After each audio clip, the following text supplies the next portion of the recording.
नमस्कार पेंशनर्स मित्रों, जब हम पेंशनर शब्द इस्तेमाल करते हैं और विशेषकर थंबनेल में हम कई बार जब कर्मचारियों को भी लिखते हैं तो उसमें हम कई बार लिख देते हैं केंद्रीय पेंशनर्स एवं कर्मचारीगण। इसका ये मतलब नहीं है, वो हालांकि हम एक तरह से अपनी भूल मानेंगे और भविष्य में इसका ध्यान रखेंगे कि हम केवल पेंशनर्स लिखें और साथ में लिखें तो कर्मचारी ही लिखें, उसमें केंद्रीय शब्द इस्तेमाल न करें। इससे भ्रम भी पैदा होता है और हमारा जो उद्देश्य और मंतव्य है उसके ये विपरीत है।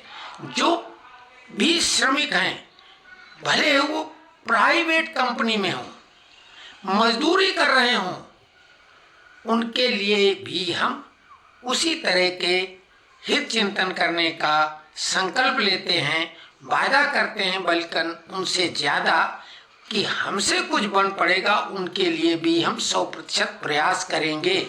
तो ये हम इसलिए केंद्रीय शब्द कई बार इस्तेमाल करते हैं कि चाहे वो महंगाई भत्ता हो अथवा जो ये घोषित सीपीसी है, सेंट्रल पे कमीशन, ये केवल अभी सेंट्रल गवर्नमेंट के लिए घोषित है। इसी वजह से एक जो तथ्यात्मक बात होती इसके लिए हम केंद्रीय शब्द का इस्तेमाल करते हैं। लेकिन सेंट्रल पे कमीशन की जो भी चीज़ें होंगी, जो घोषणाएं होंगी, जो उनके द्वारा होगा कि ये घोषित किया गया है, वो पहले सेंट्रल गवर्नमेंट पे लागू होगा और उसके बाद वही राज्य सरकार भी लागू करती है। अब कोई ज़्यादा अंतर रहा ही नहीं, एक जैसा ही, थोड़ा विलंब होता है। जितने प्रतिशत महंगाई भत्ता सेंट्रल गवर्नमेंट डिक्लेयर करती है केंद्र सरकार, उतना ही राज्य सरकारों का भी थोड़ा देर से घोषित होता है। और अब तो कई जगह नोशनल इंक्रीमेंट और कम्यूटेशन को लेकर राज्य सरकारें सेंट्रल गवर्नमेंट से आगे हैं, तो ऐसा बिल्कुल नहीं। तो हम अब भविष्य में ध्यान रखेंगे कि राज्य सरकार या केंद्र सरकार जैसा शब्द इस्तेमाल नहीं करें। पेंशनर्स यानी पेंशनर्स। जैसा कि हमने वादा किया था कि आज हम एक वीडियो उस चार्ट को लेकर आएंगे, क्योंकि हमारे एक परम मित्र हैं, उन्होंने कहा कि लिखित में इसी कमेंट्स में कि वो चार्ट आप फिर से प्रस्तुत करें। आज बेहद महत्वपूर्ण दिन है। आज नेशनल काउंसिल जेसीएम की बैठक दोपहर के बाद शुरू हो चुकी थी, परिणाम अभी नहीं मिला है, लेकिन उससे पहले 28 श्रमिक जो संगठन थे उनके नेता पूर्व अभ्यास के रूप में एक उन्होंने बैठक की और उस बैठक में 15 पॉइंट पे सहमति बनी, ऐसा विश्वस्त सूत्रों से जो जानकारी मिली है। लेकिन उसमें 18 महीने टीए एरियर की कोई खास बात सुनने में अभी नहीं आई है, क्योंकि ये बैठक विशेषकर पे कमीशन को लेके बुलाई गई है। 18 महीने का डीए एरियर की मुख्य बैठक में चर्चा भी हो सकती है, क्योंकि जो 15 पॉइंट उसमें डिसाइड हुए हैं वो पे कमीशन को लेके हुए हैं। उसमें डीए की बात करने की थी भी नहीं, मिसलेनियस पॉइंट में वो कवर होगा, फिक्स मेडिकल अलाउंस कवर होगा। लेकिन जो ये खबरें चलाई जा रही हैं कि डीए 50% मर्ज हो जाएगा और 18 महीने का डीए एरियर मिल जाएगा, ऐसी अभी कोई घोषणा नहीं हुई है। ये केवल जल्दबाजी में वही बात है कि जल्दी से निकाल के दे देना, भले वो कच्ची चीज हो गई हो। तो ये कच्ची खबरें हैं, काल्पनिक खबरें हैं, मनगढ़ंत कहानियां हैं। इन्हीं से हमको तकलीफ होती है। जब तक कोई खबर की पुष्टि न हो जाए नहीं कहना चाहिए, क्योंकि उससे भरोसा दिखता है। जहाँ तक हमारे को जानकारी अभी मिली है कि वहाँ पर जो मुख्य रूप से है पे कमीशन का आधार वो है फिटमेंट फैक्टर। तो फिटमेंट फैक्टर पर कोई आधिकारिक रूप से अभी श्रमिक संगठनों से भी कोई ऐसी सहमति नहीं बनी है, लेकिन 2.57 उन्होंने निचला रखा है और 2.86 ऊपर, ऐसा हमें जो भी है जानकारी मिली। वो कितनी ऑथेंटिक है वो कोई सरकारी सूत्र नहीं है, नेताओं के हैं, क्योंकि नेताओं की पूछें भी जाती हैं। पूछ मतलब अब क्या कहें, उनके सहयोगी कई लोग, कार्यकर्ता कहो, नेताओं के साथ कई लोग दिल्ली घूमने चले जाते हैं। तो ऐसे कुछ लोगों से जो हमारी चर्चा हुई तो उन्होंने ये बात बताई है और उनके अनुसार 2.57 से 2.86 फिटमेंट फैक्टर पे बात हुई। जबकि आपको ध्यान होगा पूर्व वाणिज्य सचिव जो है दुआ साहब वो 3.25 तक बात कर रहे थे। खैर वो तो बात की बात है। हमने जो वायदा किया था कि देखिए हमने अपना प्रेडिक्शन किया था 1.98 का, 1.86 फिटमेंट फैक्टर बिल्कुल जायज है, उससे कम नहीं होगा, क्योंकि ये 6th पे कमीशन में था, 7th पे कमीशन में 2.57 फिटमेंट फैक्टर था। और अभी हमने कहा था कि 1.86 से कम तो होगा नहीं, ये 1.98 तक बहुत आसानी से निगोशिएशन टेबल, यानी यही नेशनल काउंसिल जेसीएम का फोरम है। और जो वेतन आयोग वाले जब बुलाएंगे तो ये नेता जाएंगे तो इतना तो वो मान जाएंगे। लेकिन जिस तरह से सरकार ने अचानक अपना रुख बदला है, गियर चेंज किया है कि पे कमीशन घोषित कर दिया और 12,75,000 टैक्स फ्री कर दिया कर्मचारियों के लिए, ये तो बल्ले बल्ले वाली बात वाकई में हो गई है। तो अब तो लग रहा है कि इकोनॉमी हमारी वाकई में उछाल मार रही। तो 18 महीने का डीए एरियर भी कोई बहुत बड़ी बात नहीं है, क्योंकि मिश्रा जी ने बोला है कि जो कर्मचारी उनके खाते में जमा कर दो, पेंशनरों को नगद दे दो, तो वो 18 महीने डीए भी आसानी से मिलेगा अगर दबाव डाला जाएगा। और साथ में फिटमेंट फैक्टर जो हमने शुरू में पहले ही दिन पे कमीशन घोषित होने के बाद 2.28, ये हमने नहीं, हमारे मित्रों ने, स्वाभाविक है एक्सपर्ट हैं वो लोग भी, हमको तो 10 साल हो गए अपना काम छोड़े हुए, और ये 1.5 साल से ही आप लोगों के सामने उपस्थित हो गए। शुरू में तो टाइम पास वाकई में था, लेकिन धीरे धीरे गंभीरता आती गई और आज इस स्थिति में आपका ये चैनल हो गया है कि वो चैनल ठीक ठाक है। हाँ, इसको कमाई का जरिया बनाएं, थोड़ा इसमें मुलम्मा लगाएं, पॉलिश करें तो ये चैनल कमाई भी कर सकता है, लेकिन हमें नहीं करनी है, क्योंकि फिर उस चक्कर में अगर लालच करेंगे उसकी कोई सीमा नहीं और वो हमें अपने आप की सत्यता से दूर ले जाएगी। तो खैर, हम आपको वो फिटमेंट फैक्टर का चार्ट आपके सामने प्रस्तुत करेंगे 2.28 के हिसाब से, जो अब हमें काफ़ी फैक्चुअल लग रहा है, ये संभव है, तो आप वो देखें।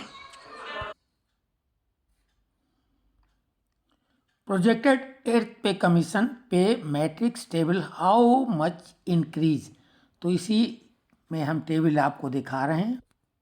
ये टेबल आपके सामने है। नंबर 1 पे 18,000 जिन लोगों का स्केल है, 2.28 फिटमेंट फैक्टर के आधार पर ये 41,000 हो जाना चाहिए। 2 पे 18,500, ये 42,000, 19,100, 43,400, 19,700, 44,700, 20,300, 46,100,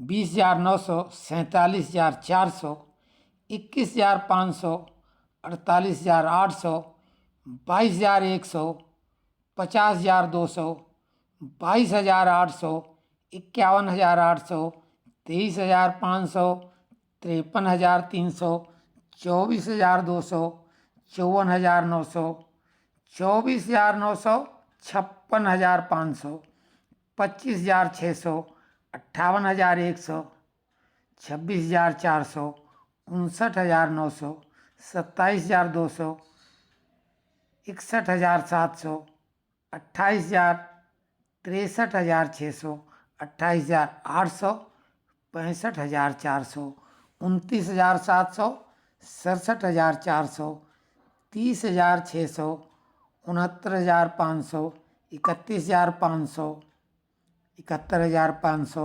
32,400, 73,500, 33,400, 75,800, 34,400, 78,100। तो इसी प्रकार ये पे लेवल जो 1 से लेके 5 तक का है, और ये चार्ट आप ध्यान से देख लें। पढ़ने में बहुत समय लगेगा, क्योंकि स्क्रीनशॉट ले लें और बाद में आप पढ़ते रहें। और ये हम अपने ग्रुप में डाल देंगे, पेंशनर्स फोरम में भी और पेंशनर्स सरस फोरम में भी। तो ये चार्ट तो एक है, इसका अगला वाला दिखाते हैं। ये लेवल 6 से लेके 9 तक का है। 35,400 8वें पे कमीशन में हो जाएगा 80,700, 36,500, 83,200, 37,600, 85,700, 38,700, 88,200, 39,900, 91,000। ये इंक्रीमेंट लग के सब बन रहे हैं, उनका भी फिक्सेशन साथ में दिख रहा है। ये आप देख लो, इसका स्क्रीनशॉट ले लेना और पूरा पढ़ लेना। साथ में पेंशनर्स फोरम और पेंशनर्स सरस मंच में ये हम पूरा PDF फाइल है, ये उसमें शेयर कर देंगे, आप लोग इसको देख लें।